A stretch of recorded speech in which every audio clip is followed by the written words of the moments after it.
We're going to read from my old little book of pictorial saints.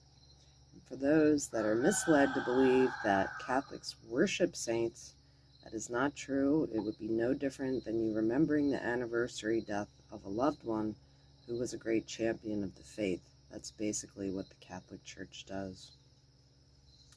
Saint Gregory the Great. Gregory was a Roman of noble birth, and while still young was governor of Rome.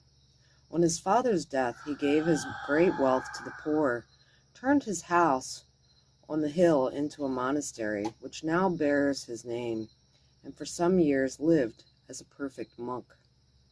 The Pope drew him from his seclusion to make him one of the 7 deacons of Rome, and he did great service to the Church for many years as what we now call nuncio to the imperial court at Constantinople. While still a monk, the saint was struck with some boys who were exposed for sale in Rome, and heard with sorrow that they were pagans. "And of what race are they?" he asked.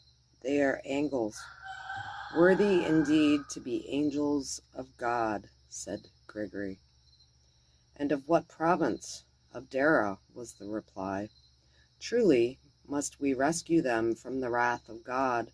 And what is the name of their king?" "He is called Ella." "It is well," said Gregory.